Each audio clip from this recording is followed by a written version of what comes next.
Stay updated and connected. Keep on following our social media accounts on Facebook and on Instagram at JCTGBTG Official. Are you a newbie sa ating church? Gusto mo bang mag-ministry even wala pang physical gathering? Here's your chance to be part of our discipleship cause. Join our 1FC online. Just send a message to our 1FC department on how to join. These days, napaka-importante ng spiritual and emotional sustenance. With this in mind, the church is offering a one-on-one Zoom counseling every Sunday from 11:30 a.m. to 3 p.m. We are here to listen.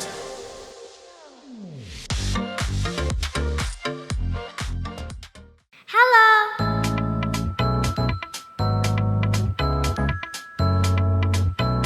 You!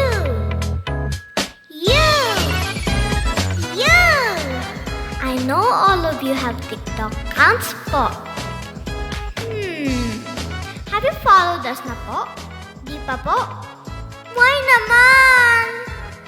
Oh, I forgot to tell you. Our TikTok account po is at Friends Again TGBTG. Please share, follow, and connect. God bless everyone!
Giving your tithes and offering is fast and easy. Let me show you how. Using the GCash app, send money to this number, and remember, refrain from attaching a voice clip due to its 72-hour expiration. You can also do bank transfer via GCash. Just choose the bank transfer option, then select your preferred bank and key in the church's account details. PayMaya is also available for transferring funds when GCash is inaccessible. Just key in our church's account number. For those who prefer PayPal, just visit www.jctgbtg.com and click the Give Today tab. Our bank accounts are still open for direct and online deposits. These are the account names, account numbers, where you can deposit your tithes and offering, Project G Code, and Friends Again pledges.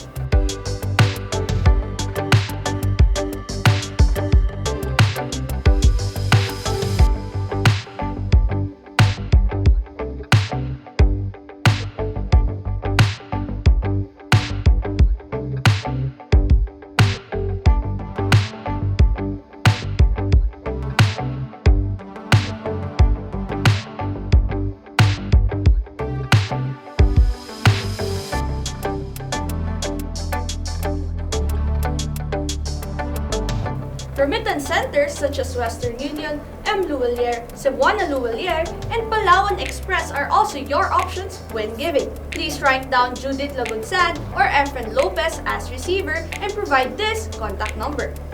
To track your transaction, please make sure to send the details to the same contact number or send a photo of your screenshot of the transaction to our official Facebook page. To know more about our online giving, contact us at these numbers or send us a message on our Facebook page. Or visit us at our website at www.jctgbtg.com. Thank you for being our partners in sharing the gospel throughout the world. God bless everyone!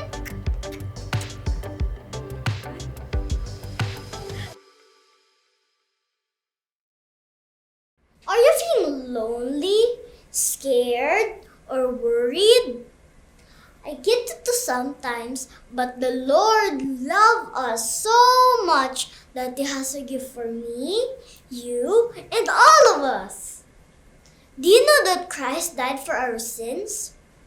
Yes, He sacrificed Himself for all of us, and He was buried. But on the third day, He rose again. Hooray! So whenever you feel scared, sad, or worried, remember what Jesus did for us. Acts 38. We must repent and be baptized in the name of Jesus Christ for forgiveness of our sins. We receive the gift of the Holy Spirit. Believe the gospel. Obey the gospel.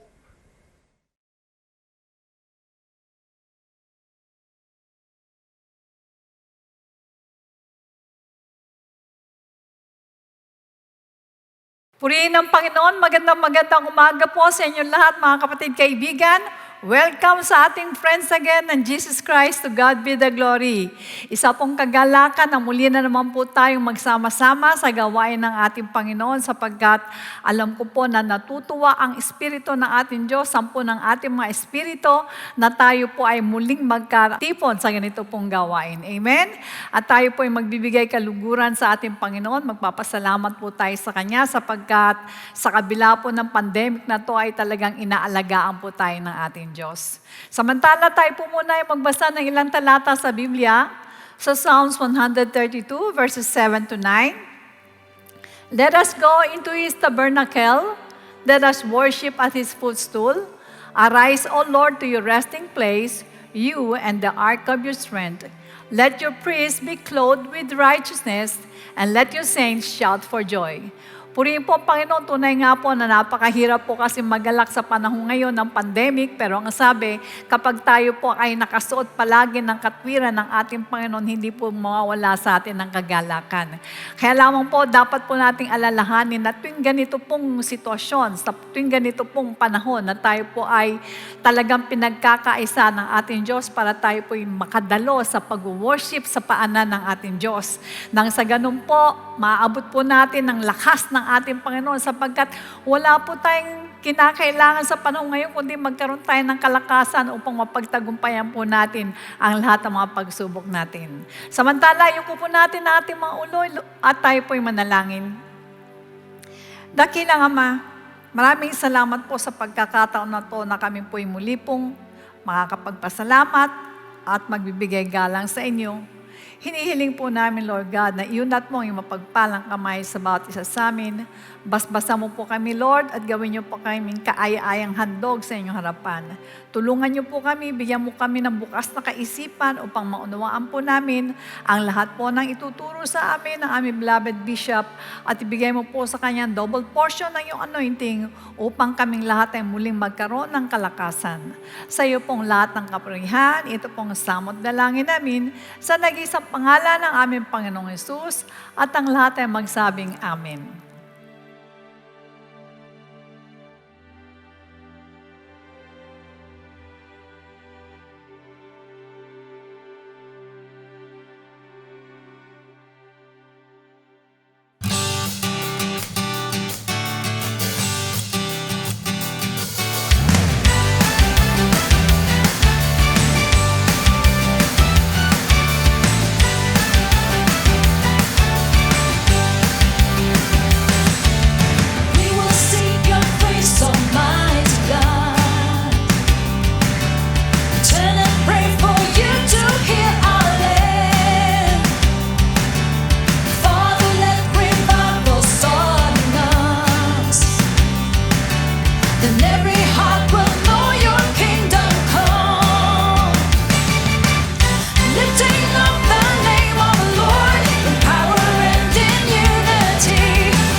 Isang mapagpalang umaga po sa ating lahat. My name is Brother Ralph David G. Dilig from San Pedro Busos, Bulacan Satellite Church under the leadership of our beloved Pastor Eduardo M. Inigo Jr. Nagpapasalamat po ako sa ating main church for giving me the opportunity to share my story. I tested positive for COVID-19 last February 21 and on February 26 po ay dinala na ako sa hospital because my condition was getting worse. Pagdating po sa hospital, nakita po nila that my oxygen level was down to 65, kaya kailangan na daw po akong i-confine. Sinabi po sa akin na may chance na magkaroon ng complication ang mga isasaksak sa aking gamot dahil I have type 2 diabetes and I also have hypertension. Nalaman ko rin po na nagkaroon na rin ako ng moderate to severe pneumonia. Sinabi po ng doktor na kung hindi po mag-i-improve ang aking sitwasyon, the next day, dadali na po ako sa ICU at lalagyan na po ng tubo ang aking lungs. Nung gabing pong yon, iniyak ko po sa Lord lahat. I've been a worship leader for the past 15 years sa amin pong satellite church, pero dahil po sa pandemic ay hindi na po ako nakapag-minister sa Lord. Humingi po ako ng tawad because I failed Him dahil alam kong I could do more, pero I chose not to. At kung hanggang dito na lang po talaga ako, ang sabi ko po sa Kanya, siya na po ang bahala. The next day po, miracles started pouring in.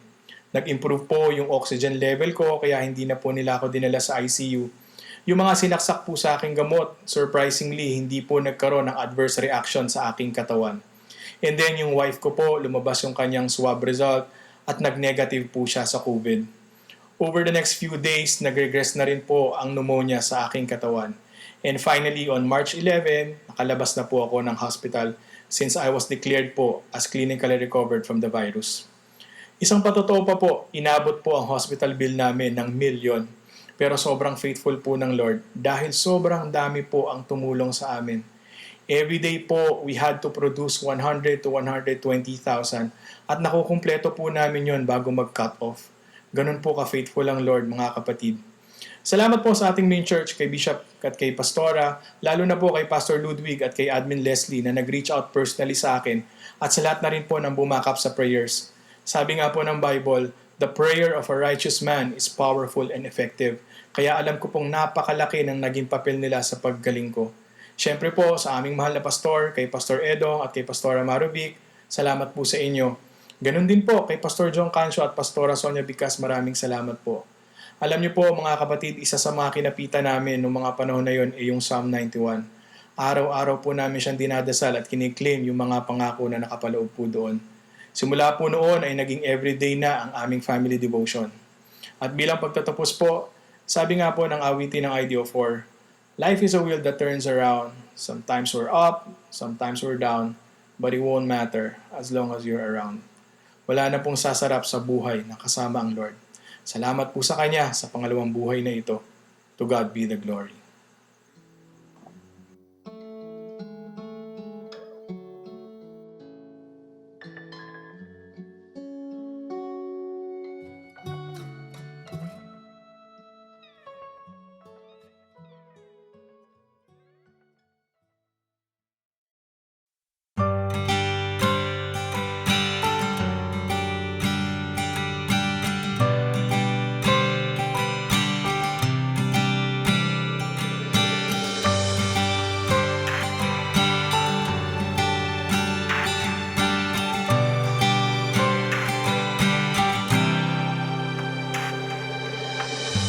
We're delighted to give you everything. Holy angels crown you our King. Treasures of this world to you will not compare. You know the number of the stars and call them all by name.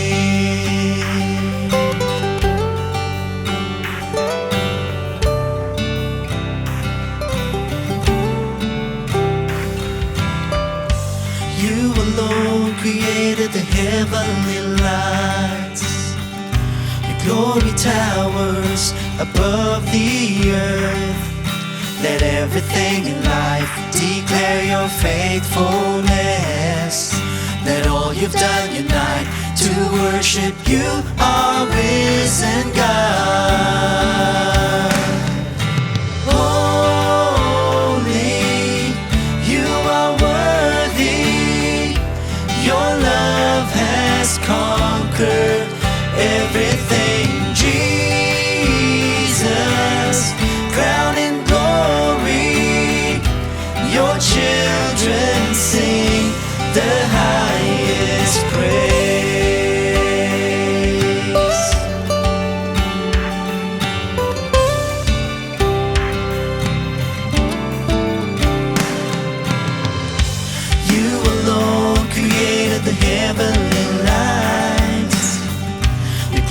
towers above the earth.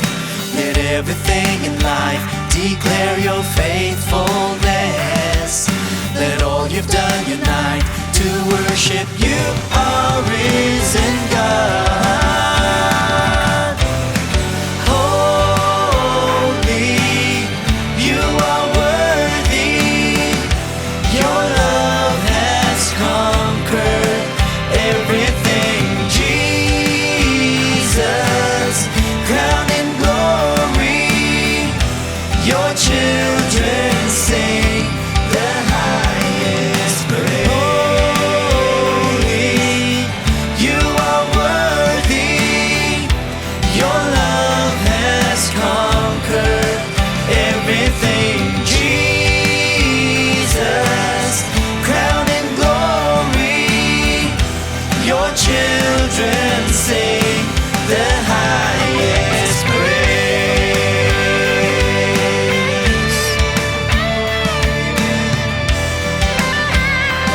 Jesus, so Jesus, hallelujah, hallelujah, Jesus, hallelujah. Hear your people sing, hallelujah. Hear the angels sing, hallelujah. Hear your people sing, hallelujah. Hear the angels sing,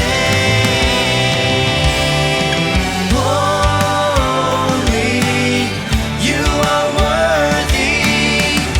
Your love has conquered everything. Jesus, crowned in glory, your children sing the highest praise. Holy, you are worthy.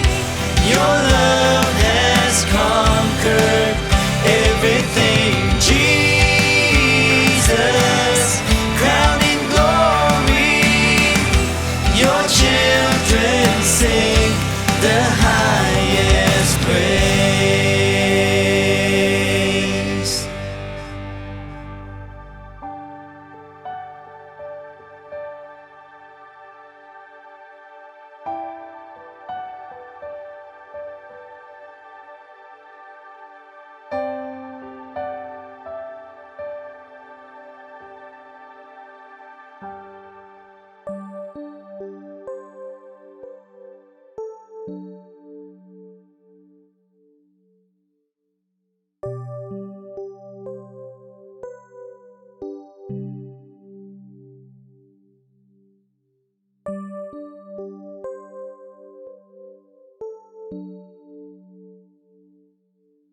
Good morning po sa inyo lahat at sumayin niyo po ang kapayapaan ng ating Panginoong Hesukristo.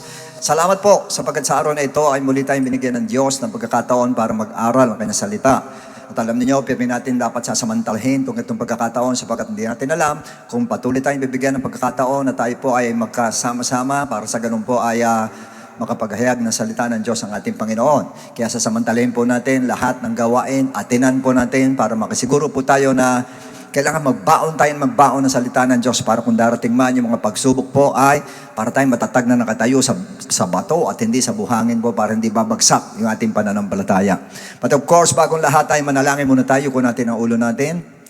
Dakilang Ama, muli kami Panginoon nagpapasalamat ng sobra-sobra sa iyo sa isa pang pagkakataon pinagkaloob mo sa amin na kami po ay muli mag-aral ng iyong salita. Buksan mo po puso at isipan namin para malaya ka makapangusap sa amin at maunawaan namin ang lahat ng sasabihin mo sa umagang ito. Pagpalain mo kami, Panginoon, at tulutan mo lumakas ang mga anak mo, ma-enlighten, Panginoon, at din ma-encourage, Panginoon, para na sa ganun, at ma-equip din, Panginoon, para na sa ganun po, Diyos, ay lalo kaming tumibay sa aming pananampalataya at maalis sa amin, Panginoon, ang manghihina, Panginoon, at pumalit sa amin ang kalakasan mo na siyang nasa amin ngayong, Panginoon. Salamat po, Lord. Padaluin mo po ang iyong special anointing sa iyong lingkod at gayon din sa lahat na makikinig para na sa ganun ay bumukas ang aming spiritual o Diyos at matanggap namin maigi ang lahat ng sasabihin mo. Alisin mo po, spirit of resentment sa amin. Ang ilagay mo, Lord, ang spirit of conviction para na sa ganun makonvict kami sa salita mo, Diyos, na ito'y maipamuhay po namin, Ama.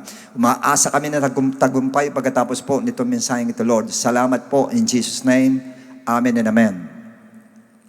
Okay, let's open our Bible in the book of 1 Chronicles, chapter 4, verse 9. Now Jabez was more honorable than his brothers, and his mother called his name Jabez, saying, because I bore him in pain. And Jabez called on the God of Israel, saying, oh, that you would bless me indeed, and enlarge my territory, that your hand would be with me, and that you would keep me from evil, that I may not cause pain. So God granted him what he requested. And our subject today is entitled, Bakit di ka pinagpapala during pandemic? Yan po ang tatalakay natin at naniniwala ako pagkatapos ng mensaheng ito kung susundin natin ay be-bless tayo ng ating Lord. Now, brothers and sisters, today, we will talk about one of the most important subjects being discussed at the pulpit, and it's about prayer. Now, the Bible character we're going to study is not as popular as Moses or David or Abraham. His name is Jabez, and his name means pain and sorrow. In 1 Chronicles 4:9. Now Jabez was more honorable than his brothers, and his mother called his name Jabez, saying, because I bore him in pain. Now basically, lalo na po sa Old Testament, kung ano ang name mo ay yung ka or yung buhay mo, ganon. Kung ano yung pangalan mo. And that's the reason why he prayed in such a serious manner.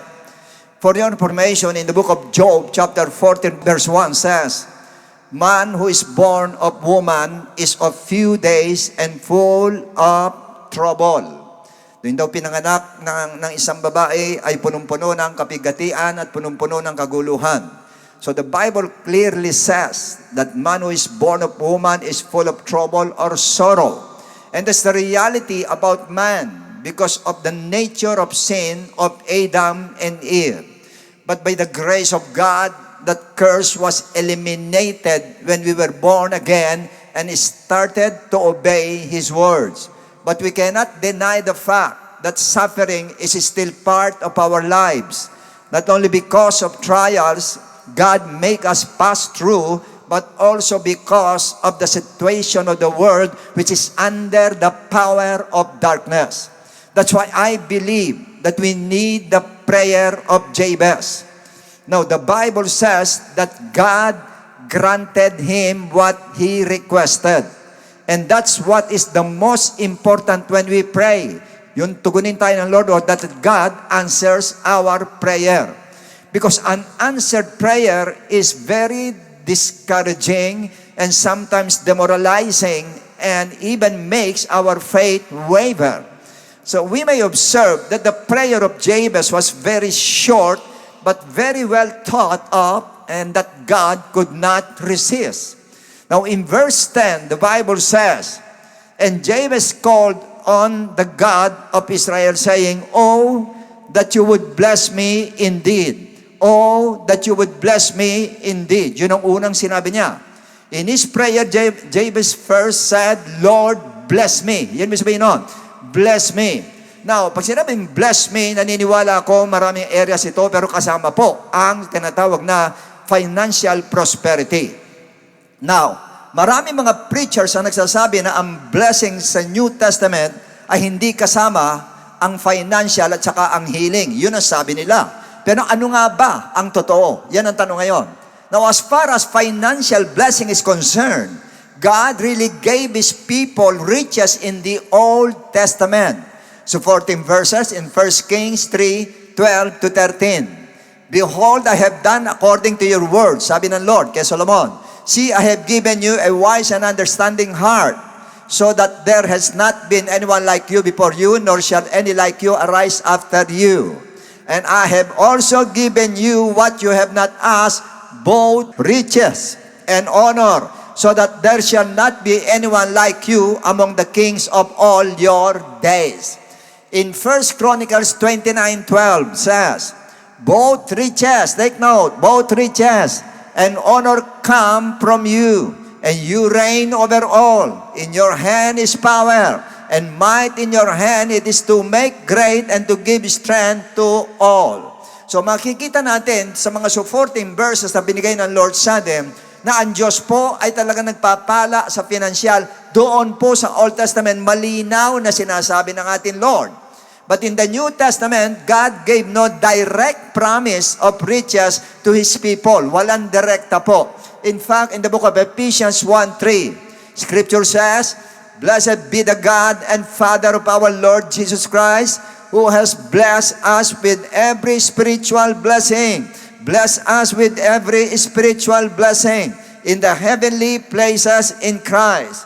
And also in Romans 2:4 says, Or do you despise the riches of His goodness, forbearance, and long-suffering, not knowing that the goodness of God leads you to repentance? So that means God focuses more on riches that bring eternal life. Doon siya nakafocus. But it doesn't mean that God hates riches. He does not. In fact, in the book of 2 Corinthians 9:6-8, the Scripture says, But this I say, he who sows sparingly will also reap sparingly, and he who sows bountifully will also reap bountifully. So let each one give as he purposes in his heart, not grudgingly or of necessity, for God loves a cheerful giver. Now, in verse 8, and God is able to make all grace abound towards you, that you, always having all sufficiency, ayan, always having all sufficiency, sufficiente pati sa financial. Pag sinabi sufficiente po, lagpas po yon, hindi po kasya yung, kundi sobra po yon. In all things may have an abundance for every good work. Abundance for every good work. Ito po tungkol po doon sa pagbibigay. Meron pa po sa Luke 6:38. Ano sabi nga noon? Give, and it will be given to you, good measure, pressed down, shaken together, and running over will be put into your bosom. For with the same measure that you use, it will be measured back to you. So ito po yung law of giving and receiving. Pag nagbigay ka, nandoon ang blessing ng ating Lord. So makikita natin mga kapatid, kung ayaw ng Lord ang blessing, kahit magbigay ka, hindi ka pagpapalain ng Lord. As a matter of fact, kahit hindi ka magbigay, bine-bless tayo ng ating Lord. Financially, bine-bless tayo ng ating Lord, mga kapatid. In the book of John 10:10, sinabi rin ng Lord, the thief does not come except to steal and to kill and to destroy. But I, Jesus Christ said, I have come that they may have life. Life, sinabi na life. That they may have life. Anong klaseng life? Spiritual life. Ang sinasabi ng Lord dito, magkaroon ng spiritual life. Kasi buhay na yung kinakausap niya. Kasi spiritual life ang sinasabi niya. And that they may have it more abundantly. Para yung buhay mo ay magkaroon ng abundansya ang buhay mo. So sumunod sabi, hindi lang po abundansya sa spiritual, kundi abundansya po pagdating sa material po. Kasya po, kaya po mga kapatid, at gusto ng ating Lord. However, pag gusto ng Lord payamanin ka dahil may divine purpose ka, to which is to spread the gospel, I believe pwede kang payamanin ng Lord. Yes. Kaya ang prayer mo dapat ay, Lord, bless me more and more financially so that I can help our church in spreading the gospel to the whole world. Para ma-spread po. Baka nga gawin ka pang bilyonaryo ng Lord, di natin masabi. Kasi may mga kapatiran tayo na yumayaman nang tumanggap sa atin, Lord, yumaman sila. Because of their divine motive. Maganda yung motibo nila. Kaya walang masama mag-pray ng Lord, bless me financially. Wala po masama na masama ng ibang preachers, mga kapatid. Basta't maganda ang layunin mo at hindi pansarili po. Kaya huwag kayong pumayag na ang gusto ng Lord ay puro spiritual lang ang para sa atin. Pagdating sa material, sa physical, wala na. Hindi po pwedeng ganun po. As a matter of fact, during the earthly ministry of the Lord Jesus Christ, may mga kababaihang tumutulong sa Kanya at sa mga disciples po kasi nag-full-time sila. Paano makakatulong niya sa kanila ng disciples niya kung hindi niya sila bless financially? So, ibig sabihin, bine-bless sila ng Lord financially para makatulong sila. Now, kung ang blessing ng Lord sa spiritual lang, abay, magkakaproblema tayo pag sinasabi natin, God bless you, may problema yan. Dapat pala pag sinabi natin, sister, God bless you, pero ano lang yan, sa spiritual lang, hindi kasama pera dyan. Ngayon, pag brother, God bless you, pero hindi kasama healing dyan, Yung spiritual lang yun. Hoy, kayo mag-asawa, God bless you, pero hindi kasama emotion dyan, Spiritual lang. Magkakaproblema tayo pagka ganun po. Pag blessing ng Lord, pag sinabing God bless you, package deal po yan. Package deal yan. Hindi natin sabihin na yung blessing sa spiritual lang ang sinasabi ng Lord. Hindi po. Hindi po yan. Kasama po yung pangangailangan po sinasabi ko. At hindi ko sinasabi yung yaman, ayayaman. Hindi po. Yung pangangailangan at saka sobra kailangan po binibigay ng Lord sa atin po. Dapat po may sobra. Tandaan niyo po yan. Hindi eksakto. Mamaya explain ko kung bakit po. Now, sa 3 John verse 2, ito kinikriticize din ito ng ibang preacher. Ano sabi nga doon?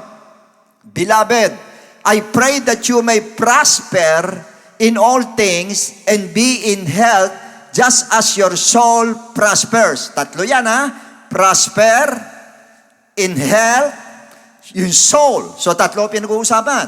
Now, sabi nila, ito raw, greetings lang ikayan o wish lang ni John. O, tama naman, naniniwala ako ron. Kaya lang tanong, nang sabihin ba ni John ito, hindi siya filled ng Holy Ghost? Yan ang tanong ngayon. At kung filled siya ng Holy Ghost, and I believe St. John was filled with the Holy Ghost. Sinulat niya in 3 John, itong 3 John, filled siya ng Holy Ghost. At kung filled siya ng Holy Ghost, meaning yung wish niya para sa brethren ay wish din ng Holy Ghost. In fact, in 2 Timothy chapter 3, verse 16 says, all Scriptures is given by inspiration of God. All. Kasama yung 3 John, inspiration of God, and is profitable for doctrine, for reproof, for correction, for instruction in righteousness, nandun lahat. So, ibig sabihin, kung lahat na scriptures po ay inspired ng Holy Spirit, aba yung wish niya, inspired din ng Holy Spirit. Yun ang ibig sabihin po nun. Dahil kasi, nung magsalita siya, filled siya ng Holy Ghost, inspired ng Holy Ghost. So, ibig sabihin, kung gusto ni John na tayo pagpalain po financially, gusto din po ng Holy Ghost. Dahil hindi pa sasabi ng Holy Ghost sa kanya kung hindi gusto ng Holy Ghost na pagpalain tayo financially. Second, ibig sabihin ba ng I wish above all things na di kasama yung physical o financial? Kung di kasama, bakit binanggit niya all things? Tingnan natin sa 3 John, verse 2, sabi ganon, Beloved, I pray that you may prosper. Saan yan? Yan ang tanong ngayon. You may prosper. Saan? In all things. O sa lahat daw ng bagay. Pag sinabi sa lahat ng bagay, ay kasama material. Ba't ko sinabi? Sa baba, and be in health. Ano sinasabi? Physical na sinasabi. Be in health. Healing. Nandiyan dyan. Tapos, just as your soul prosper. Ayun na ang soul. Sa spiritual, ito na. Kung ito spiritual, ito po physical, ano to dito? Prosper na in all things. Ano ngayon yan? Ayan ang sinasabi ko, mga kapatid. Kasama po ang finances dyan at hindi wish na ganun lang yan. Kalooban po ng God yan. Kalooban ng Espiritu Santo yan. Kalooban ng Panginoon pagpalain tayo financially. Kalooban po. Kanya wag ninyong iset ang mind natin. Nasa spiritual lang ang blessing ng Lord sa atin. Madidisappoint tayo. Ako nagsasabi sa inyo, pag doon lang nakaset ang mind po natin. Hindi tayo prosperity gospel. Sapagkat kung tayo prosperity gospel, hindi tayo magpipreach ng hell, hindi tayo magpipreach ng kasalanan, ng judgment. Yan mga prosperity gospel, hindi nagpipreach ng ganyan. Tayo nagpipreach tayo ng ganyan. Hindi tayo prosperity gospel. Pero naniniwala ako na ang blessing ng Lord ay kasama lahat ng aspeto ng buhay natin. Lahat po kasama, praise the Lord. At yun talaga po ang totoo. Isa nga yan ang dahilan kung bakit hindi tayo pinagpapala ng Lord sa financial, lalo't sa panahon ng pandemic po. Wala tayong pagpapala. Yan ang tanong ngayon. Bakit nga? Okay. Isa yan. Yung paniniwala natin sa Bible, puro spiritual lang, wala talaga para sa finances, hindi kasama sa New Testament. Hindi po totoo. Kasama po yan. Financial blessing, kasama po. Healing, kasama rin po. Now, the next prayer request of Jabez, ano sinabi niya? 1 Chronicle 4:10. And enlarge my territory. Enlarge my territory. Now, most preachers believe that it had nothing to do with the land. Wala raw kinalaman yan doon sa mga lote na sakop nila. Some say it's about the territory of his heart, expanded and overflowed to those around him. Sa puso naman daw yung iba. Ang sabi naman iba, he wanted his spiritual territory to increase. Okay din naman. Ngayon, ano nga ba ibig sabihin talaga rin ito? Maraming interpretation sa mga preachers po. Pero ang isa dito po, tatalakayin natin ngayon. Sa Philippians 4:8. Ano sabi nga noon? Gusto natin ito. Finally, brethren, whatever things are true, whatever things are noble, whatever things are just, whatever things are pure, whatever things are lovely, whatever things are of good report, if there's any virtue, and if there is anything praiseworthy, meditate on these things. Think about these things. Think about these things. Now, Paul speaks about the mind. Ito na sinasabi. And our mind is a big factor on what is happening to us in spiritual, in physical, and emotional, and even in our financial state. Kasi ang mind natin kayang pasunurin ang buong katawan po natin. In other words, pag sinabing territory, ito po ang number one territory natin. Ang isip po natin, ang number one teritoryo natin. Maraming magagawa ito para sa atin. At dito nakasalalay ang magiging buhay natin sa mundo po. Kaya ito dapat hindi magkakamali ito. Sapagkat pagdating sa pagpili, ito ang ginagamit natin. Maliban sa iba, ginagamit ito. Kanya sumasablay. Ito ang ginagamit. At dyan tayo daig ng sanlibutan. Sinabi rin na ng Lord dyan sa Book of Matthew. Ano sabi niya ganon? Mas matatalino sanlibutan kaysa sa mga anak ng Diyos. Ang tanong bakit? Bakit nag-improve ang lahat ng bagay sa world? Yan ang tanong ngayon. Daniel 12:4. Ano sabi ganon? But you, Daniel, shut up the words and seal the book until the time of the end. Many shall run to and fro, and knowledge shall increase. Knowledge shall increase. Knowledge shall increase.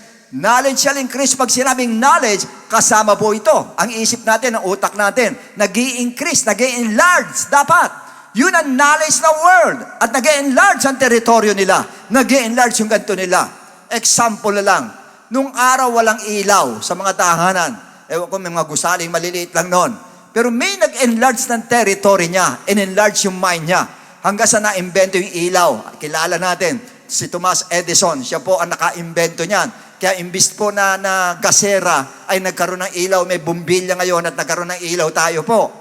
Pangalawa, yung eroplano. Ano itsura ng eroplano nung araw? Tingnan na. Ganyan po eroplano nung araw. Para sa ringgola po. Tingnan yung itsura nito. Ayan, ganyan. Tapos, naging ganito. Na-improve, naging ganito. In-enlarge na naman yung mind nila. Naging ganito naman ngayon. Ayan. Para ito, dito po, sa ringgola, chape-chape, tawag doon. Ito, naging guryon na. Sa ringgola, guryon, lumaki na. Ayan, gumanda na. In-enlarge uli, yung mind nila, pinalawak na naman. Ano ang nangyari ngayon? Ito ngayon, lumitaw ngayon yan. Nakita nyo, ito, naging ganyan, tas naging ganito. Ayan na, naging jumbo jet na yung mga 747 na jumbo. Yan, naglitawan ngayon yung ganyan. Ang tanong, bakit? Kasi may nagpalawak ng teritoryo, yung mind niya, pinalawak niya. In-stretch niya yung mind niya, mga kapatid. Yung car, yung kotse. Dati, ano itsura ng kotse nung araw? Ito po itsura, parang bisikleta, kotse nung araw. Ayan lang ang itsura, tinan nyo. In-improve, ginawang ganito. Pero halos ganoon pa rin. Pero ginawa nito, mga kapatid, in-enlarge naman yung utak niya, ginawang ganito ngayon. O, di laki ng diferensya nga naman. Magmula rito, nagpunta rito, napunta rito. Ang ganda na. Ngayon, ano ngayon? Ayan na. Lumitaw ngayon yung ganyang kotse, yung ganito, yung ganyan. Ngayon, yung huli, ayan, lumilipad na yung kotse. Nakuha nyo, nag-umpisa lang sa bisikleta.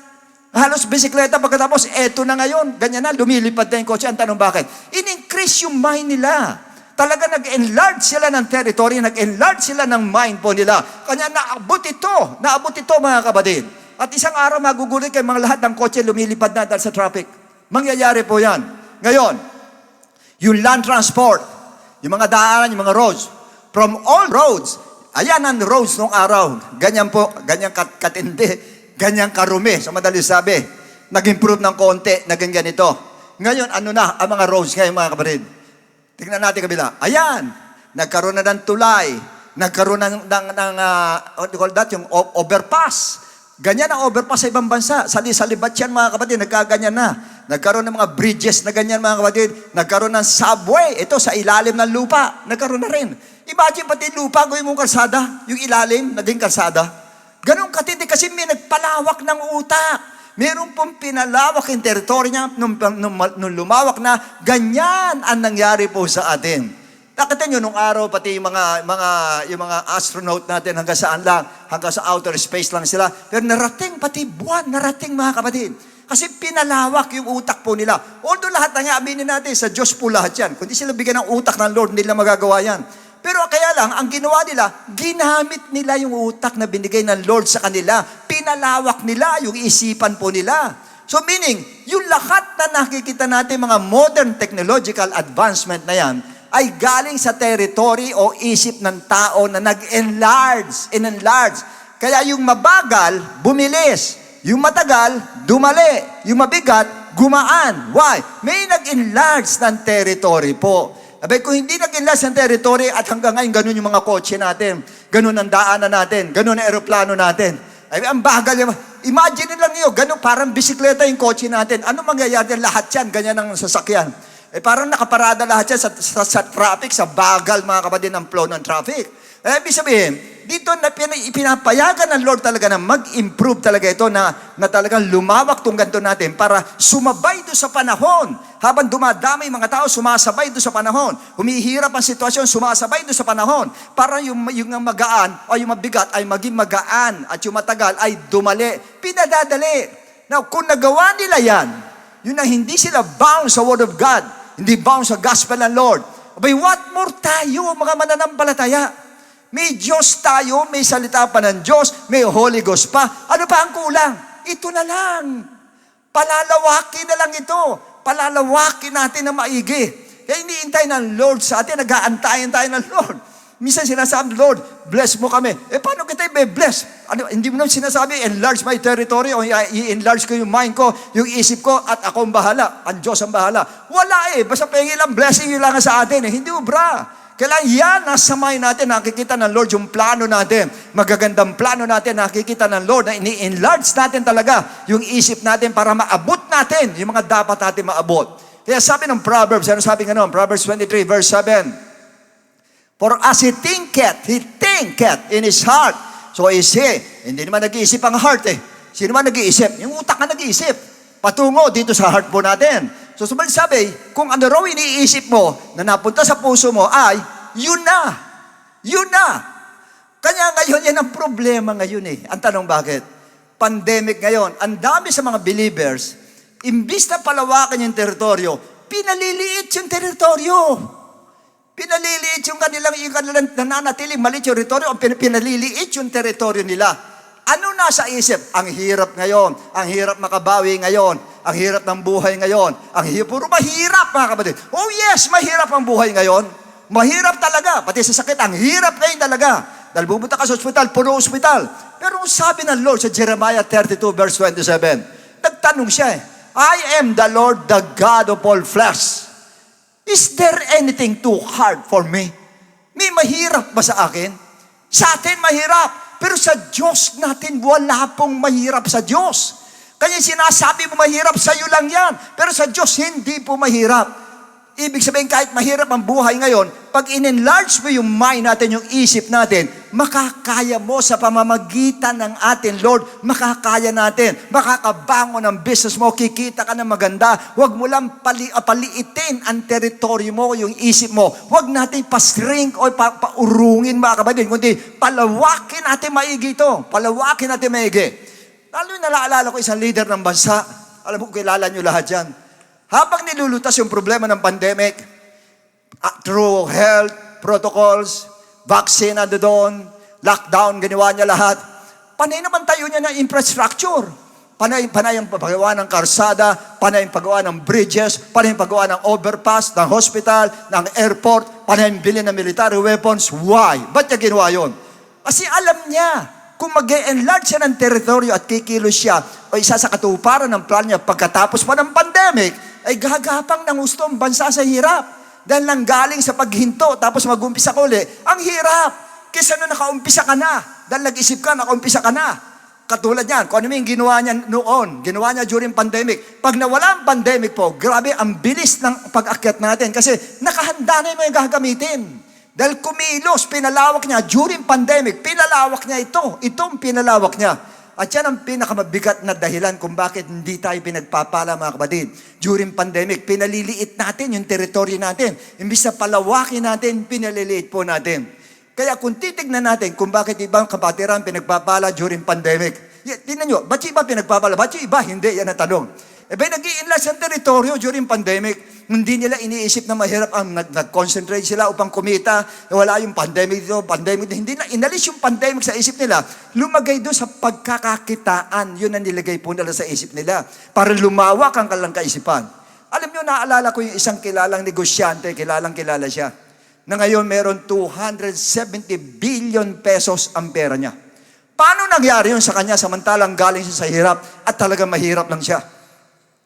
Ang nangyari sa kanya, when he was about 13-year-old, namatay yung tatay niya, dumating ang trahedya sa buhay niya, crisis sa buhay niya, namatay yung father niya, naiwan yung responsibility ng pagtataguyod sa mga nakababatang kapatid niya at sa kanyang ina, sa kanya na ata ngayon.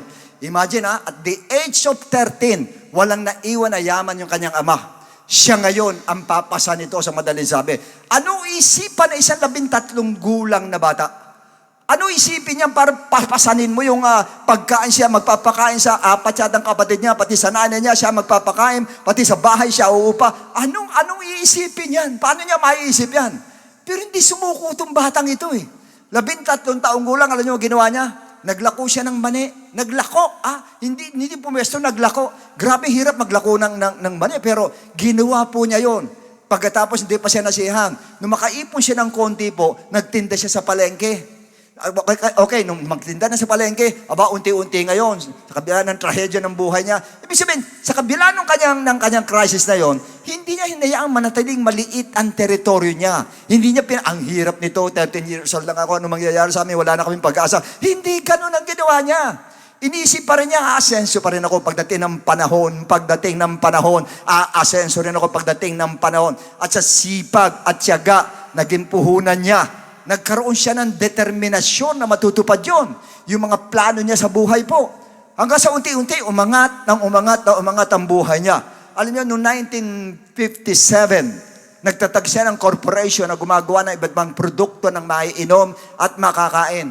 Karamihan po si Chiria. Kilala niya si Chiria na. Alam ko kumakain ka ng ganyan, mahilig sa si Chiria. Kilala yung mga produkto niya at mabili yung produkto niya. Hindi siya nasiyahan pa. Inenlarge siya uli yung teritoryo niya. Talaga, meron na siya, ang laki ng factory niya, pero meron na siya. Hindi pa rin siya nasiyahan. Inenlarge na naman niya yung kanyang utak niya. Because in 1990, nagtatak siya uli ng korporasyon na naman. Nagpapatakbo ng mga iba't ibang companies po. Tulad ng mga airlines, sila nagpapatakbo, bangko, telecommunication, electric company, sa mga malls, sa hotels, at maraming pang iba. Sila nagmamanage, mga kapatid. Magkano kita niyan? Nag-enlarge siya ng territory sa isip niya. Hindi yan sinuppress yung isip niya, pinalawak niya yung isip niya. Kanya nangyari, 270 billion, meron siya ngayon. Imagine, 270 billion, paano kung makakaipon yan? Yun, bakit yan nagawa? Galing sa mahirap. Hindi naman minana lang, galing sa mahirap, nagkaroon siya ng ganon. Ito, pinalawak niya. Yung bigay ng Diyos sa kanya, ang Diyos ang may bigay lahat ng utak ng tao, binigay ng Diyos sa kanya yan, ginamit niya, pinalawak niya, hindi niya pinaliit po. Lalo dapat tayo. Kanina sinabi ko na may Diyos tayo. Kaya dapat palawakin ang isip kasi sa malapitan kasi, puro di maganda makikita natin. Kung ang isip natin very shallow, Hanggang dyan lang tayo. Kumbaga sa mangingisda, nasa pangpang lang tayo. Wala kayong makita kundi pandemic. Wala kayong maiisip kundi bankruptcy. Wala kayong maiisip kundi sickness, death. Yan, mga kapatid, na maisip natin. Kasi nandiyan ka lang eh. Ayaw mong pumalaot ng gusto eh. Yung isip mo, ayaw mong ilarga mo yung isip mo eh. Palawakin mo isip mo at makikita mo sa likod nito na sa pamamagitan ng isip na yan at sa tulong ng Diyos sa buhay, magagandang bagay na dapat nasa iyo ay mapapasayo. Nakita niyo si Peter? Si Peter nando doon, dumating ang Lord, nag-preach ang Lord, di niya pinapansin. Pagkatapos ano sabi ng Lord? Pedro, sige, pumalaot kayo at kayo makakahuli ng isda. Ano sagot ni Pedro? Panginoon, magdamag kami, professional ako, Panginoon, pagdating sa pangingisda. Magdamag na ako ng isda, pero wala kami mahuli. Pagkatapos pupunta kami, wala kami mahuli. Pero siguro binulungan din siya ni Andrew. Ano sabi niya? Sige po, dahil sinabi niya, susunod ako. Sumunod siya, pero ano sabi ng Lord? Launch out into the deep. Huwag ka dyan sa pampang lang, huwag dyan, wala ka makikita dyan. Yung utak mo, Peter, palawakin mo. Enlarge mo yung territory mo. Doon ka pumunta sa malalim. Pag sinabi sa malalim sa dagat, sa malayo po yun, hindi sa malapit. Ang malalim sa dagat, yung malayo. Doon siya pinapunta sa malayo. Pagdating doon sa malayo, paghulog niya, ano nangyari? Ang dami isda, nandoon. Nandoon po, of course, nandoon mga isda. At saka sa tulong ng Lord, of course, nandoon nakahuli sila. Kanya yan ang sinasabi ko sa atin mga kapatid. Kailangan po maging matalino tayo. Ito po, binigay ng Lord ito para i-bless tayo ng Lord. Hindi na sa spiritual po, ito para po i-bless tayo financially din ng Lord. Now, madalas may salita, pati ako may salita akong ganyan eh. Makaraos lang tayo, okay na. Makaraos lang, okay na. Ibig sabihin, yung territory mo, nilagyan mo na ng harang, hanggang doon na lang sa makaraos na lang tayo. Binagyan mo ng boundary. Wala namang masama kasi tinuturuan ko kayo makontento talaga sa buhay. Pero may mga pagkakataon at madalas na mga pagkakataon na kailangan natin mag-alis ng boundary sa isipan natin. Mag-enlarge tayo ng teritoryo. Why? Una, sinabi ng Lord Matthew 28:19, go into the whole world and make them my disciples. Preach the gospel. Sinabi sa Mark 16. Paano i-preach ang gospel? Paano ka pupunta sa whole world? Wala kang ang pera. Dahil sa'yo makaraos lang. Pag makaraos lang, yun lang nasa iyo, yun lang yun. Wala nang sobra yun. Paano yung pinapunta ka ng Lord sa Japan, may share ka doon. Saan ka sasakay ngayon? Sasakay ka sa aeroplano, ano sabi mo Rosa, nagbebenta ng ticket sa aeroplano. Nananampalataya po ako, napalilibre niyo ako. Palilibre ka nga pero pati sa taas, iuhulog ka nun. Kailangan mo magbayad. Kailangan bayaran natin. Si St. Paul po, sumasakay ng barko yan kung saan nagpupunta yan para maikalat ang gospel. Huwag niyo sabihin, hindi siya nagbabayad. Huwag niyo sabihin, binubulungan lang niya yung mga kapitan. Kapitan, pasensya ka na ako sa St. Paul. Magsashare ako ng gospel doon Alam ko, palilibre mo ako. Palilibre nga siya, pero iuhulog siya sa gitna noon. Dahil kailangan may bayad. Kailangan po natin. Paano ito makaraos lang? Okay, nakaraos ka. Paano yung mga kaluluwa ng mga taong ito na nangangailangan ma-share ng gospel? Paano ma-share ng gospel? Pati mga preacher, wala rin pera, puro makaraos lang. Hanggang dun lang talaga mga kapatid. Walang sobra. Paano sila? Kawawa sila. Tumanganga na lang kayo kasi makaraos lang. Nakaraos naman kami. Bahala na kayo sa buhay nyo. Ganun na ibig sabihin nun. Pag sinabi din makaraos lang, tayo nakaraos sila, bahala na kayo sa buhay nyo. Hindi ganun mga kapatid. Kanya kailangan mag-pray tayo ng blessing, hindi para sa atin. Lalo na yan para dyan sa blessing maibigay natin sa kanila o yung gospel maibigay sa kanila. In fact, paano tayo makakatulong sa napakaraming kapatiran naghihikahos? Paano natin tutulungan yan kung sakto lang sa atin? Kung makaraos lang tayo. Tayo nakaraos, paano yung kapatiran hindi makaraos? Paano ngayon yan? Mga kapatid, hindi naman pwede lapitan natin at nakita natin dumaing sa'yo. Brother, pwede ba, kasi tatlong araw na akin hindi kumakain. Huwag ka magalala. Pagpe-pray kita. Panginoon, pagpalain mo siya. Sige Brad, antay ka, pagpapalain ka. Ano sabihin nung pinag-pray mo? Ba't ganun, gutom pa rin ako? Natural, wala naman inabot sa'yo sana yung prayer mo, parang pagpalain mo siya. Pagkatapos mag-pray, brother, tindi mo. Pinag-pray mo ko para akong kumain ng fried chicken, para akong kumain ng kamaro rebosado. Pag-pray muli ako. Sana ganun. Hindi ganun yun Wala. Di ba sinabi Santiago 2:15? Ano sinabi nga sa Tagalog? Halimbawa, ang isang kapatid ay walang maisuot at walang makain. At kung sabihin ng isa sa inyo, patnubayang kanawa ng Diyos. Ganda. Patnubayang ka ng Diyos. Magbihis ka at magpakabusog ka. Saan? Sa hangin. Dahil wala naman binigay magbihis ka at magpakabusog. Ngunit hindi naman siya binibigyan ng kanyang kailangan. May mabuti bang maidudulot sa kanya yon?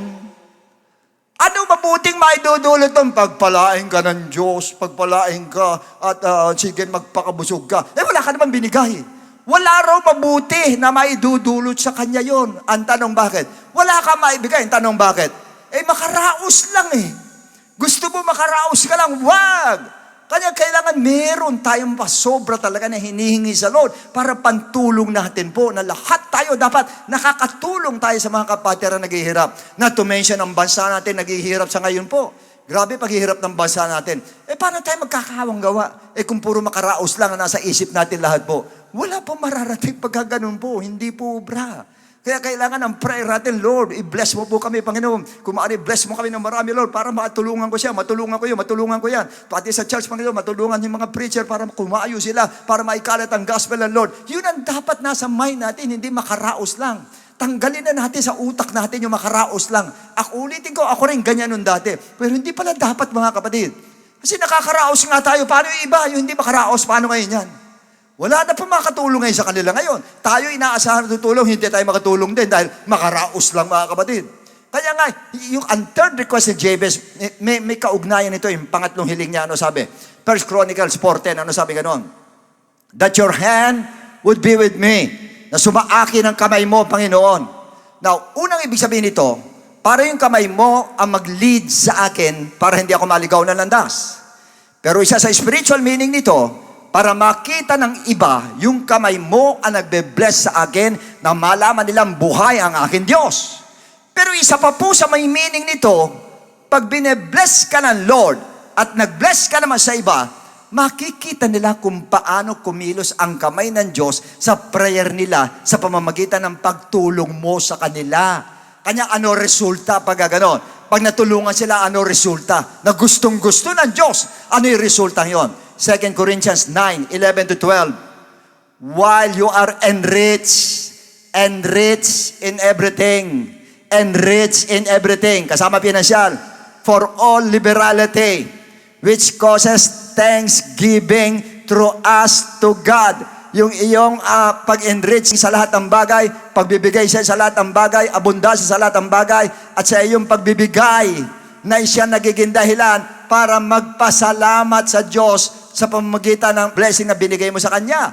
So, ano ibig sabihin nun? Sa next verse, for the administration of this service not only supplies the needs of the saints, hindi lang sinusupply ang pangailangan ng saints, but also is abounding through many thanksgiving to God.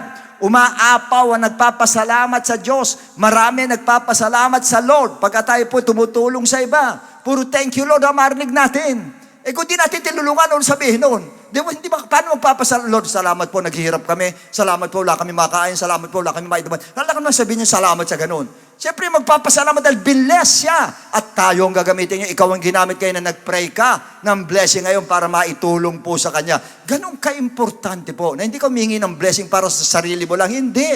Para makatulong ka sa iba. Para mabigyan mo rin yung iba. Kaya para marami magpasalamat sa atin, Lord. Ano sa fourth request niya, prayer request, ano sinabi niya? Sa NLT version, ano sabi ganon? And keep me from all trouble and pain. Keep me from all trouble and pain. Now, his prayer is about protection from harm, para hindi masaktan. As a matter of fact, the Lord Jesus Christ taught His disciples to pray in this manner. Sinabi niya yan, Matthew 6:13. Ano sabi niya ganon? Do not lead us into temptation, but deliver us from the evil one. For yours is the kingdom and the power and the glory forever. Amen. Sa Tagalog po, ano sabi ganon? Huwag mo kaming iharap o pahintulot sa mahigpit na pagsubok. Huwag mo kaming pahintulot sa mabibigat na pagsubok. Kundi ilayo mo kami sa masama, sapagkat iyo ang kaharian at ang kapangyarihan at ang kapurihan magpakailan. Amen. So that means, we can pray also, sabihin natin sa Lord, Lord, huwag mo kaming pahintulot sa mabibigat na pagsubok. Pwede natin pag-pray pala yun. And honestly speaking, ako nananalangin ako ng ganon, araw-araw po. Kasi utos niya yun eh. Pwedeng manalangin ng ganon, pwedeng mag-request ng ganon sa Lord. Lord, wag mo kong pahintulot sa mabibigat na pagsubok. And who knows, baka marami sa atin dyan sa sinasabi mo mabigat na pagsubok, Meron mas mabigat pang dapat dumating dyan. Pero dahil sa panalangin mo ng ganon, mas magaan ang dumating compare sa mararanasan mo dapat. Pinagaan na Lord, dahil sinabi mo, huwag ako pahintulot sa mabigat na pagsubok, maaring gawin ng Diyos yun. At kung sakali na pahintulot ka man sa mabigat na karamdaman, huwag mong paigsiin ang territory mo sa pagsasabing, ang bigat ng sakit ko, sabi ng doktor, wala nang pag-asa, imposibleng gumaling ako. Huwag mong sabihin yan. Pag sinabi ng doktor, imposible, sabi mo, hindi, Dok, posible yan.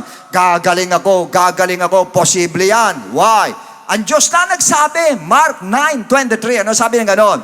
And Jesus said to him, if you can believe, all things are possible to him who believes. Yung salitang posible, yan po ang kailangan nasa bibig natin pirme. Pag nandun ka sa impossibility, pasukan mo ng possibility. Ito po, possible lahat. Posible lahat. All things are possible to those who believe. So posible lahat sa lahat ng naniniwala. And I believe that you will heal me. Lord, I believe you're going to heal me. Alam niyo, example, ako na mismo Nang sinabi ng doktor sa creatinine ko, sabi niya ngayon, hanggang dyan na lang ikayan. Alam niyo, nung sinabi, hanggang dyan na lang yan. Ganun na lang yan, bababang konti, tataas, bababang konti, tataas, bababang konti, tataas, hanggang sa tumakas ang gusto. Yun ang sabi niya. Hindi ko tinanggap. Ako, sabi ko sa kanya, hindi po, bababa po yan. Sa awa ng Diyos, sa tulong ng Diyos, bababa yan, magtiwala lang po tayo. Tayong dalawa, Dok, magtiwala tayo sa Diyos. Alam mo, sabi niya, bagay, tama ka dyan, yung sabi niya ngayon. Tapos nag-pray ako, mga kapatid, sinabi ko sa isip ko, Lord, alam ko, narinig mo sinabi ni doktor, hanggang dyan na lang daw yan at hindi na bababa ang kreya ko, hanggang dyan na lang, maliit bababa, tapos akit ulit, pag ganun na lang daw. Lord, pakita mo sa kanya na ikaw ang magpapanormalize ng kreya ko. Alam niyo from all 260 yun Tapos naging 255, 260, 250, parang gano'n na nangyari pabalik-balik. Bumaba ng 260, naging 250, naging 239, naging 229, naging 216, ngayon 211. Ba't pababa? Yan ang tanong ngayon. Kasi nga naniwala, pinalawak ko yung utak ko sinabi ko na Hindi, ang Diyos ko, magpapababa niyan. Sa'yo, Dok, alam ko, hindi kita masisisi, talaga limitado ka. Pero ang Diyos ko, magpapababa niyan. Kanya mismo yung doktor nga nagugulat sa akin. Sinasabi niya, ang ganda ng kwan mo, pati yung blood chem mo, ang ganda, lahat, maganda. Pati protein mo, pati kwan, ang ganda. Pati kreya mo, bumababa. Sabi nga nun, although unti-unti, pero bumababa siya. Yan, sabi nga nun. Yun, ang tanong bakit? May nagpapababa Ang tanong bakit? Pinalawak ko nga Kung ito pinaliit ko lang, sinabi ko, hanggang doon na lang pala. Tsak mama, alam na ako kay pastora, ikaw na ang bahala sa mga bata, ikaw na ang gano'n. Yun ang gagawin ko, dahil lumiit na ito Basta't lumiliit ito, tatandaan nyo, mamamaalam kayo, sigurado kayo lahat ang may sakit. Maniwala kayo sa akin. Pag pinaliit nyo ito, pero pag ito pinalawak ninyo, puro plano, sasabihin mo sa asawa mo, alam mo, paggaling ko, ito plano ko, paggaling ko, ito plano. Yan ang nasabi mo sa kanya. Ang tanong bakit? Pinalawak mo. Yung teritoryo, pinalawak mo. Ang goal ko ngayon, gusto ko bumaba pa naman, mag-normalize lang, basta labanan lang natin talaga. Lord, dahan-dahan, pababain mo to, pababain mo Lord, hanggang sa tumabot ang normal, Lord. Pirmi kong iniisip, pirmi kong sinasabi yun. Gayun din dapat lahat kayong may sakit, makinig ko lahat. Mag-enlarge kayo ng territory ninyo. Ito isipan natin. Kung ikaw na-stroke ka, i-visualize mo sa isip mo, naglalakad ka na mag-isa, nabalik ka na sa normal. Huwag mo tignan yung sarili mo ngayon. Ang tignan mo, yung vision mo, tignan mo. Yung sa utak mo, tignan mo na naglalakad ka na. Kung nagka-cancer ka, enlarge your territory. Kikilos ang Lord. Pagagalingin ako. Kaya ng Lord dito. Walang problema sa Lord dito. Walang mahirap pa sa Diyos. Kahit anong klase ng sakit, enlarge your territory. And God will move and bless and heal you anuman ang karamdaman mo. Pagagalingin ng Lord. Bakit ko sinabi enlarge your territory, then God will move? Ba't ko sinabi yun? Enlarge mo, kikilos ang Diyos. Matthew 9:29. Ano sabi ganon? And then he touched their eyes saying, according to your faith, let it be to you. According to your faith. Hindi sinabi according to me. Hindi sinabi ng Lord according to my power. Your faith. Ang gawa sa akin ang faith sa'yo. Ang gawa sa akin ang faith sa'yo. Kaya iniintay ko, tinitignan ko, your faith ang tinitignan ko. Lord, pagalingin mo ako. Your faith. Lord, i-bless mo ako. Your faith. Lord, pagpalain mo ako. Your faith. Lord, gusto ko magkasundo kami. Your faith. Lahat yan, kasi sinabi, you can never please God without faith. So according to ayon sa faith mo, that's why you must enlarge your territory and God will grant your request. Naniniwala ako ng isa sa reason kaya inalaw ng Lord na tayo magkasakit, inalaw din na mahirapan sa finances, upang ma-practice natin ang ating faith sa pamamagitan ng pag-enlarge ng territory natin. Ibig sabihin, ng pag-enlarge ng territory ay base sa ating pananampalataya. Basta ang pananampalataya mo matibay, ang lawak na isipan mo talagang ini-enlarge mo talagang grabe, binabatak mo maigi na sa isipan mo. At the best example si Caleb. Hindi natin binibigyan yung example yan. Nakita ng mga Israelita. Ano sabi nung 12 sila? Yung 10, ano sinabi ganon? Ano nakita? Ang lalaki sila, yung kanilang muog, ganon, hindi natin kaya sila. Yun ang sabi nila. 10 sila. 2 to nagsabi ganon. Hindi, kaya natin sila. Why? Ito 10, ang tinignan yung higante. Pagtingin sa higante, pumiryod na ron. Yung isip nila pumiryod na sa higante. Hindi tumagos. Si Caleb at si Joshua, pagtingin sa higante, tumatagos yung tingin nila. Pataas ang tingin nila. Akala ng higante sa kanila nakatingin, hindi alam sa langit nakatingin na sila Caleb. Sa taas nakatingin sila Caleb. Kasi kung doon ka titingin sa higante, hindi expand ang iyong mind. Pero doon sila tumingin. Sa langit sila tumingin, mga kapatid. Nakita nyo si David ganyan din eh. Habang bumababa siya, nakatingin siya kay Goliath, mataas si Goliath eh. Pero hindi sa kanya nakatingin, sa langit nakatingin yan. Doon sinabi niya, sa pangalan ng aking Diyos, sa pangalan ng aking Diyos. Doon siya taas ang tingin. Kung gaano kalawak ang langit, lalawak ng ganyan ang isipan natin. Pag lumawak ng ganyan ang isipan natin, sakop lahat. Gusto natin makukuha po natin dahil pinalawak natin ang territory natin po. Sa pamagitan ng pag-iisip natin ng magagandang bagay po. So, purihin ng Diyos, mga kapatid. Sana po sa maikling mensahe ng Lord na ito, nakuha natin, mga kapatid, ang message ng ating Lord. Kasi, yung tinatanong natin, bakit hindi pinagpapala? Bakit kapag papalain, pag pagaganyan na isipan natin, hindi tayo pagpapalain talaga. Pag ang isipan natin, pinaliit natin, hindi tayo pagpapalain po. Subukan niyo, hinahamon ko kay lahat. Lahat kayo, hinahamon ko po. Palawakin natin ang isip natin. Magmula sa problema nyo, sa sakit, sa finances, sa emotions, anumang klase ng problema, lulutasin ng Lord sigurado. Why? Nakita niya yung mind mo. Nakita niya yung utak mo. Nakita niya yung pananampalataya mo sa pag-iisip mo ng ganyan. Minsan ang pananampalataya hindi nakikita sa gawa, sa pag-iisip nakikita. Pag iniisip mo tungkol doon sa mga bagay na magaganda, ang tindi ng faith mo, nakikita ng Lord yan. Nababasa ng Lord yung mind mo. Nababasa niya yung nasa heart mo. Nababasa niya yung nasa utak mo. Na yung utak mo talaga nandoon. Pumapalaot yung utak mo talaga. At ang layo na inaabot ng utak mo, yan ang gustong-gusto ng Diyos. At yan ang gustong makita ng Lord sa mga anak niya. Walang pandemic sa Lord. Mientras pandemic, lalo ka magplano, lalo ka mag-isip na magaganda. Huwag mong pigilan, huwag mong pabayaan na makulong ka rin sa maliit na naisip lang, makulong ka sa kinalalagyan mo ngayon. Diyan ka na, may pandemic kasi pagtapos ng pandemic, tsaka ka mag-iisip. Pagtapos ng pandemic, tsaka ako kikilos. Huwag! Ngayon pa lang, pandemic pa lang. Eto ang pandemic, lumagpas ka doon sa pandemic. Yung utak mo, palagpasin mo sa pandemic po. At lumari ka ng dire-diretso. Kasama mo ang Diyos. Sasamahan ka ng Lord. Dahil nakita niya yung tibay ng pananampalataya mo, pinakita mo na hinawi mo lang yung pandemic at dumiretso ka. Pag diretso mo na andun ang Diyos, dalawang kamay nakaganon sa'yo na kung anong, sabi niya, kung anong gusto mo, John 14:14 ay bibigay ng Lord sa atin po. Ganun kasimple. At yun lang ang dapat natin gawin. At naniniwala ako mula sa araw na ito, please, lahat kayo nanonood mga Kristiyano, pinasasabi ng Lord, mula sa araw na ito, ito po, baguhin na natin. Kung maya-adjust lang to, adjust nyo. I-adjust nyo, adjust para lumayo. Pag pag-adjust mo, ito yung pandemic. Adjust mo pa. Patagusin mo. Breakthrough. Doon sa pandemic na yun, breakthrough mo yung mind mo. Idire-diretso mo. Ang ganda ng mga isip mo. Katulad na ibang mga pinagpapala natin kapatiran. Ako nagugulat ako sa ibang kapatiran eh. Ba't ako ganito kapatiran ito pinagpapala na gusto yung pandemic ngayon? Hindi lang isa, hindi lang dalawa, hindi lang tatlo. Pinagpapala eh. Pandemic pinagpapala eh. Mas matindi magbigay ngayon pandemic kaysa nung hindi pandemic eh. Samantalang pandemic kayo. Bakit ganun magbigay siya sa church ngayon mas matindi kaysa nung hindi pandemic? Eh paano yung walang pandemic sa kanya eh? Talagang yung utak niya, yung isip niya, pinalawak niya at naabot niya yung gusto niyang abutin. At alam ko, may maaabot pa sila. Ito mga pinagpapala na ito ngayon during pandemic, makinig kayo lahat. Lawakan mo pa, isip mo, meron ka pa maaabot, masigit pa dyan.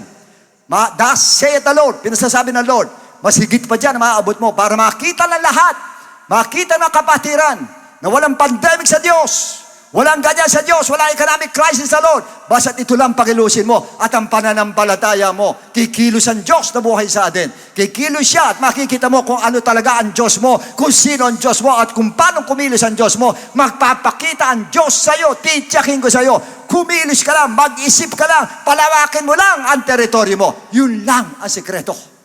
Kaya pinasasabi ng Lord sa inyo lahat na nakikinig ngayon. Huwag na kayo mag-isip na kung ano-ano pa. Tungkol sa negatibo po. Wala kayo isipin kundi may Diyos ka na kayang gawin ang lahat ng bagay at walang mahirap para sa Kanya. Pirmin niyo isipin yun at walang imposible para sa Kanya. Kanya lahat ng mga imposible, sa lagot mo, posible. Imposible, posible. Doktor, sinabi imposible, posible. Puro ganon. Labanan niyo ng posible. Dahil ang Diyos natin, walang imposible sa Kanya. So, purihin ng Diyos mga kapatid at sana po sa maikli mensaheng ng Lord na ito ay natuto tayo. Hindi lang natuto, gawin po natin. Hinahamon ko kay lahat. Subukan ninyong mula ngayon magplano na kayo ng mga gandang bagay tungkol sa kabuhayan ninyo para makatulong tayo sa iba at makikita nyo, ibe-bless ka ng ating Diyos na buhay. Purihin ng Panginoon mga kapatid. Maraming salamat po. At sana sa tinalakay natin ay ngayon, mabago ang mind po natin ngayon. Maiwan natin at palawakin na gusto ang ating kaisipan. So, seto, pwede ba yuko natin ang ulo natin tayo mananalangin? Dakilang Diyos, una sa lahat, pinupuri ka namin, tinataas ka namin, sapagkat sa araw na ito, muli, nilinaw mo sa aming isipan, O Lord. Wala sa iyong problema, Panginoon, at minsan man hindi ka nagkaroon ng problema, Lord, at hindi nanggaling sa iyong problema. Nasa amin pa may problema, Panginoon. Yung aming pananampalataya, Lord. Yung aming kaisipan, Panginoon. Kinukulong namin aming kaisipan, Lord, sa mga bagay na hindi maganda, Lord. Samantala pwede kami lumaya, Panginoon. Malawak ang aming isipan, Lord, na binigay mo sa amin para mag-isip kami ng gusto. Para na sa ganun, Lord, ay makuha namin ang dapat na para sa amin ay nilaan mo, para sa amin talaga, Ama. Hinihiling ko, Lord, sa Lord, buksan mo po ang puso't isipan ng bawat isa na magbula sa araw na ito. Huwag makontento sa kanilalagyan niya, Panginoon. Huwag na magsalita na makaraos lang, Panginoon, kundi dapat pagpalain mo ng gusto, Lord, para makatulong sa church, makatulong sa mga kapatiran, makatulong sa bansa, Panginoon, para sa ganun lumaganap ng gusto ang salita mo, Ama. Tulungan mo po ang bawat isa, Lord. Iunat mo ang kamay mo. Sa lahat ng mga nahihirapan ngayon financially, Panginoon, iunat mo ang kamay mo, Lord. Palawakin mo isip niya, Panginoon, at tulutan mo, O Diyos, na kumita siya na katulad sinabi mo, i-prove mo sa Kanya, Panginoon, na totoo sinabi mo, Lord. Patunahin mo sa Kanya, Panginoon. Ganyan din sa lahat ng may karamdaman, Lord, patunahin mo, Panginoon. Patunahin mo sa kanila na ikaw nagpapagaling hanggang ngayon, Panginoon. Kung noon nagpapagaling ka, hanggang ngayon nagpapagaling ka. Patunahin mo sa kanilang buhay ka, Panginoon, at kumikilos ka talaga, O Diyos. Hinihiling ko to in the name of Jesus Christ of Nazareth. At umaasa ko ng tagumpay sa buhay na lahat ng kapatiran, Panginoon, pagkatapos ng preaching na ito, Ama. Maraming salamat, Lord. Ngayon pa lang, Lord, pinasasalamatan ka na namin, pinupuri, tinatas, tinadakila. In Jesus' name we pray. Amen and amen. Okay, purihin ng Diyos, mga kapatid. Maraming salamat po sa inyo lahat. Hanggang sa isang linggo, dito rin po sa ating programang ito. At ang Lord na po ang bahala sa atin. As what I told you, brothers and sisters, yun lang po. Ito, bantayan po natin ito. Kailangan ito ay lumawak para makuha natin ang gusto natin sa Kanya. Salamat po and may God bless you all.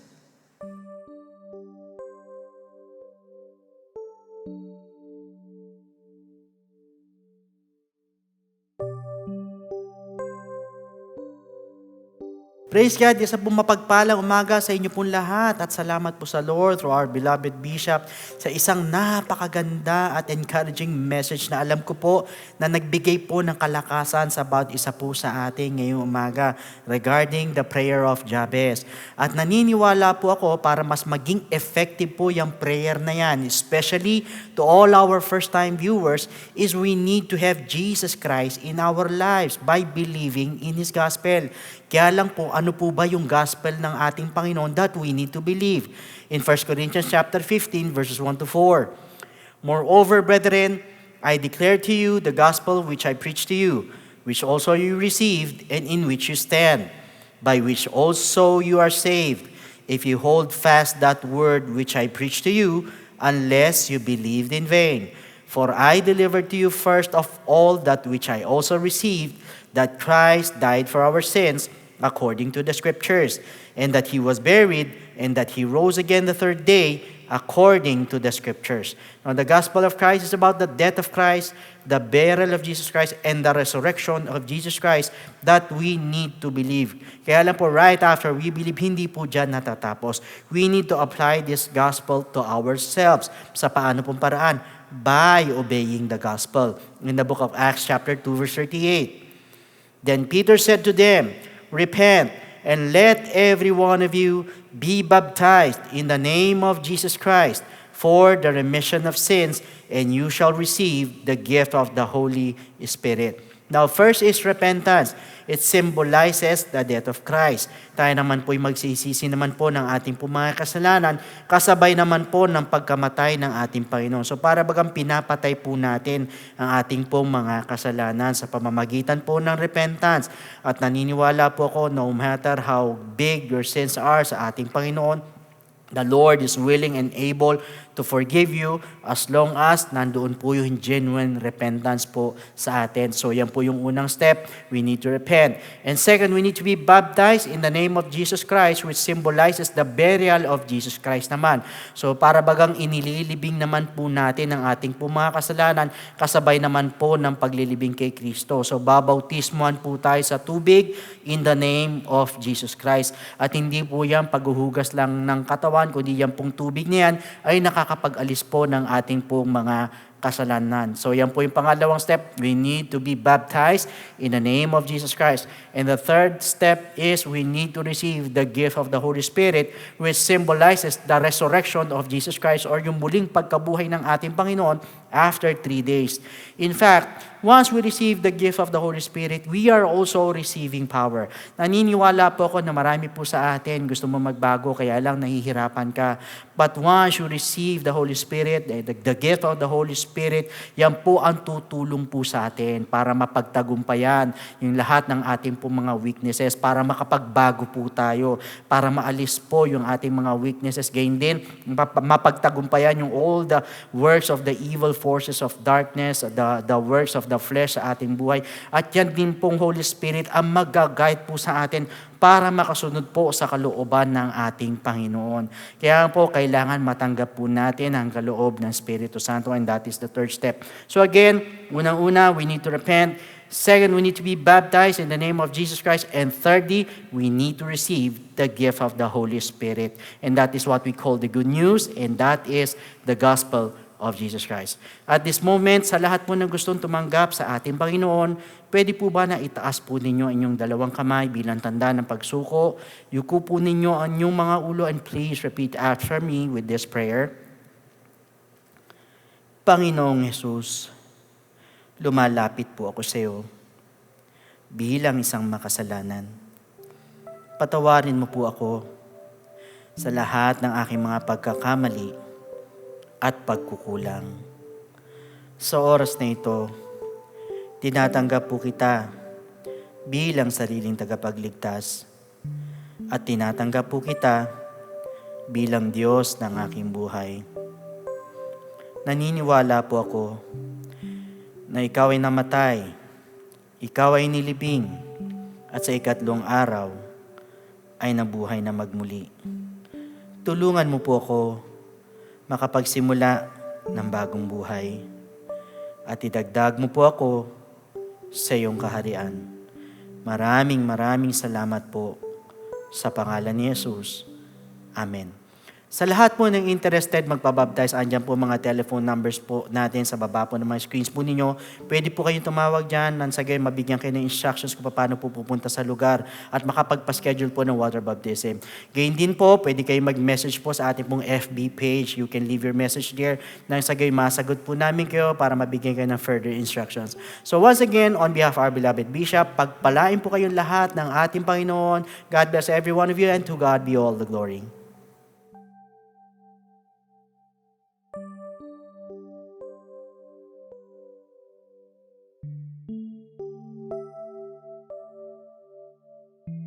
Purihin po ang ating Diyos. Tunay nga po na may hirapan po natin talaga isagawa ang lahat po ng mga tinuturo ng ating Panginoon hanggat hindi po tayo dadaan sa proseso ng Acts 2:38 na lagi pong sinasabi ng ating Pastor Ludwig Santos sapagkat yan po ang kinakailangan natin na daanan. Para po yan sa ngayon pa lamang po talagang nakatune in sa ating pong gawain. Samantala tayo po idadako sa pagbibigay. Basahin po muna natin ang 1 Timothy 5:17 and 18. Ang sabi po ganon, let the elders who rule well be counted worthy of double honor, especially those who labor in the word and doctrine. For the scripture says, you shall not muzzle an ox while it treads out the grain, and the laborer is worthy of His wages. Purihin po ang ating Diyos. Tunay nga po na nagpapaalala po ang ating Diyos at napakapalad po natin sapagkat ang ating church po ay talagang marami po tayong mga pastors na tinutulungan po sa kanila pong pangangaral ng salita nun sapagkat hindi naman po lahat ay pinagpala sa gawain na meron pong sufficienteng pananalapi na dumarating po sa kanila. Kaya ito pong sabi ganon, yung pong mga pastors na talagang nandoon ang kanilang paglilabor sa gawain at pangangaral ng salita ng Diyos. At talagang sila ay nagbibigay ng mga tamang doktrina, hindi po dapat binubusalan yan na kung saan ay hindi sila katulad yan ng baka na pag binusalan mo, hindi makakapagtrabaho. Kaya sabi, the laborer is worthy of his wages. Kaya yung portion po na tinatanggap ng church, meron po tayong binibigay talaga sa manggagawa ng ating Panginoon. Na sa ganon, tayo pong lahat ay pagpalain ng ating Diyos. Alright, para po sa additional announcement, for complete details of our online giving, please refer to the ways and means to give dyan po sa ating AVP sa unang part ng ating programa. Maraming salamat sa mga kapatiran na walang sawang sumusuporta sa ating mga gawain at ganoon din sa mga satellite members natin na nag-tune in. Please give your tithes and offering to your respective satellite churches. Para naman po sa mga viewers from other churches, pakibigay po ninyo ang inyong kaloob sa inyo pong iglesia. Also, we have our one-on-one online counseling via Zoom every Sunday until 3 p.m. Please visit the link to be posted after our online service. Alright, purihin po ang ating Diyos. Tunay nga po na napakaganda po ng preaching na ating beloved Bishop. Sabi, bakit ba hindi tayo pinagpapala during pandemic? Ano ba talagang gusto mangyari ng Lord sa atin? Hindi po ba? Gusto niya makuha natin ang blessing mula sa Kanya. Pagpalain tayo spiritually, physically, financially. Kaya lang, ano pong problema natin? Bakit ganon? Hindi natin makuha ang blessing. Meron po pala tayo na dapat ipag-pray. Simpleng panalangin lang. At gayahin pa natin si Jabez. Ang sabi nga ay, Lord, bless mo ko, enlarge mo ang territory ko, at gusto ko laging ang kamay mo ay sumasa akin. At alisin mo sa akin ang mga trouble and pain na to. Katulad ngayon na pandemic, napakarami po talaga nagre-reklamo sa ngayon. Pero pag tayo po ay anak ng Diyos, gawin po natin lahat ang mga bagay na kaya natin gawin. At tignan po natin, ibibigay sa atin ng Panginoon ang blessing na yan. Hindi po ba? Kaya't ngayon po, yuko po natin mga ulo, tayo po manalangin. Dakilang Ama, maraming salamat po sa patuloy mong pagkikipag-usap sa amin. Salamat po sa mga pananalita mo na ipinagkaloob mo po sa amin na tunay naman nagbigay po sa amin ng kalakasan. Tulungan niyo kami sa aming pananalangin at huwag namin makalimutan ang tinuro sa amin ngayon, Lord. Tulungan mo na palawakin namin ng teritoryo namin, Lord, upang sa ganun mapagtagumpayan namin ang pandemic na to, Lord God. Iunat mo ang mapagpalang kamay sa bawat isa sa amin. Pagpalain mo, Panginoon, ang spiritual na kalagayan. Pagpalain mo rin ang pisikal. Ganon din po, O Diyos, pagpalain mo po ang financial sapagkat yan po ang iyong dakilang kalooban. Gamitin mo po ang bawat isa, Panginoon, sa pagpapalaganap ng mabuting balita at tulungan mo rin po kami na wag mo po kami pahintulot sa mga mabibigat na pagsubok. Maraming salamat po at inaasahan po namin na matatapos po kami sa pandemic na to, O Diyos, at mapagtatagumpayan po namin ang lahat. Sa iyo pong lahat ng kaprihan, ito pong samot dalangin namin sa nag-iisang pangalan ng aming Panginoong Hesus at ang lahat ay magsabing Amen. Purihin po ang ating Diyos hanggang sa susunod pong linggo dito po sa ating gawain at pagpalain po kayo ng ating Panginoon. To God be the glory po.